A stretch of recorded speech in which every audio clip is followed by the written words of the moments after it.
Hello everyone and welcome to the very first video lesson from me, Mr. Smith. Look, there I am.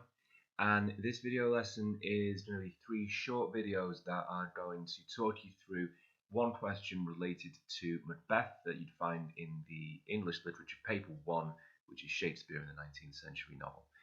This question takes the format of an extract that you must link to the wider text, and for that reason the things that I'll be talking to you about in this video are universal. You can apply them to Christmas Carol and to DNA as well, so the principles here are completely transferable.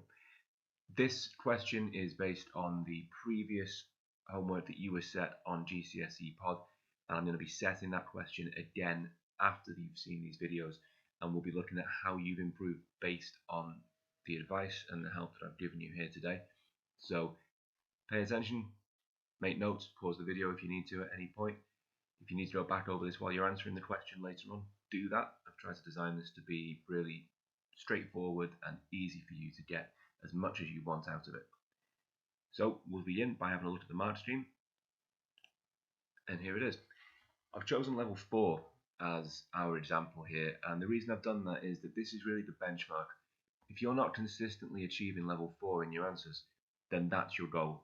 Before you start thinking about anything above that, before you start looking at level 5 and level 6, you need to be hitting every single time 16 to 20 marks level 4. And let's have a little look at the language here that tells us what we need to do to achieve that. I'm seeing words like clear, sustained, there's clear again, range comes up a few times as well. So what does this really mean? Well, at its most basic, your answer must be made up of clear points that are related to the question. So you have to sustain and consistently sustain your response to the question that you've been asked, and you've got to focus it really on that question. You've got to be very clear in your explanations. The examiner does not want to be guessing what you meant. So you've got to demonstrate clear understanding, that you really know what was going on. You've really got a good grasp of these characters, the plot, the narrative, and you're demonstrating this on the page. It's the extract and it's the full text, so as well as grappling with the extract itself and pulling the language out from there, you are expected to be able to refer to other points of the play, and that's your understanding, your memory, what you've revised about the entire play. So you've got to have that list of key points, key characters ready to use. A range of references is required. That is multiple quotations from the extract to support your points, and references to other areas of the play and things that happen throughout the narrative, other important characters too. And you'll be using these to illustrate and justify your explanation. That is, you have to be able to show what you mean through the quote and explain how that quotation actually supports the point that you are making. Fully explain your ideas. Methods and terminology, both of these terms show up here.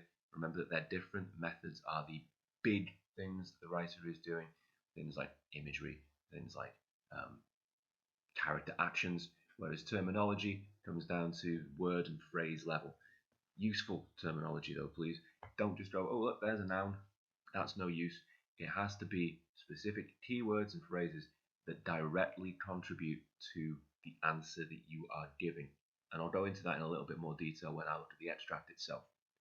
Finally, easy to forget but crucial to include is the use of context. Your knowledge of attitudes, beliefs, and key events that were taking place, that were in play at the time the play was written. What were the audience bringing to this play? What was Shakespeare thinking about when he wrote this play? And you have to be able to get that in a way that isn't just nailed on at the end. And once again, I'll show you how that might be done a little later on. So, now we know what we need to achieve. Now we know what our first step is in terms of achieving the level of detail that we want. We can start thinking about answering the question itself.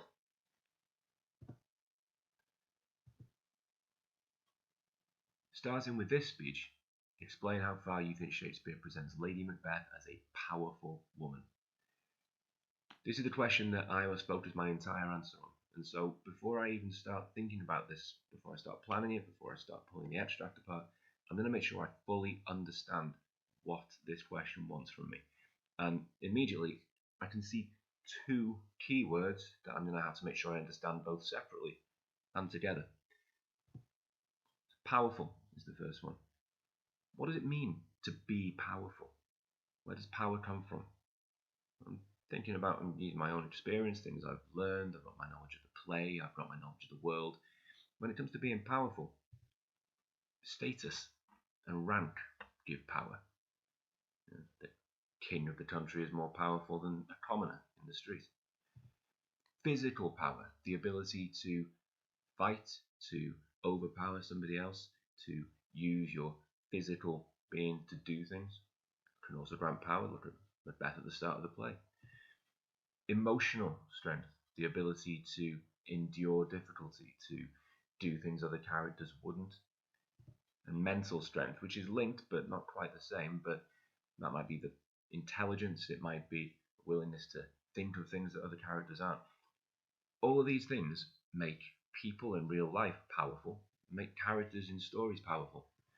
Lady Macbeth demonstrates many of these things. She has status. She may lack physical power, but her emotional and mental strength, at least at the beginning of the play, is very high. And she is a character who uses these strengths. Being a woman, of course, makes Lady Macbeth a different character to a male character, a more interesting character perhaps, certainly a character with more challenges to face in terms of the 17th century attitude towards women. So the role and the expectations of a woman at the time the play was written become very, very important when we're thinking about her in terms of a powerful role, and the limitations placed upon a woman by the situation that she lives in, by the time that she lives in as well. And when I think about role and expectations, I might even bring in some more modern interpretations of women's roles and expectations on women to make a contrast and to talk about maybe how a modern audience might relate to Lady Macbeth. The final thing that I want to do is go into my own memory, my own thoughts, and remember everything that I know about Lady Macbeth. I've watched the play, hopefully a couple of times. I've studied the text. I've written about this. I've made character profiles. I've revised. So I should know that Lady Macbeth is Macbeth's equal partner, that he holds her pretty much on the same level as him, that she is a very ruthless character. She's willing to do virtually anything to achieve what she wants, and she's incredibly ambitious. She wants nothing but the best for herself and for her family. Of course, later in the play, she begins to suffer guilt terribly at the things that she has done and that Macbeth has done. This leads her to madness and ultimately a death towards the end of the play that is very much a quiet and a letdown ending for a character who is so powerful and so present at the start of the play. Remembering all of these things about Lady Macbeth is going to help me to answer the question, to fully understand her character. And that's what that clarity of explanation, that's where that comes from. So now we've thought about what the question wants from me with the mark scheme, and we've taken the question apart so we understand how we can approach it. The next step will be to look at the extract and to start to take it apart in terms of answering this question. And that's what part 2 of the video is going to do.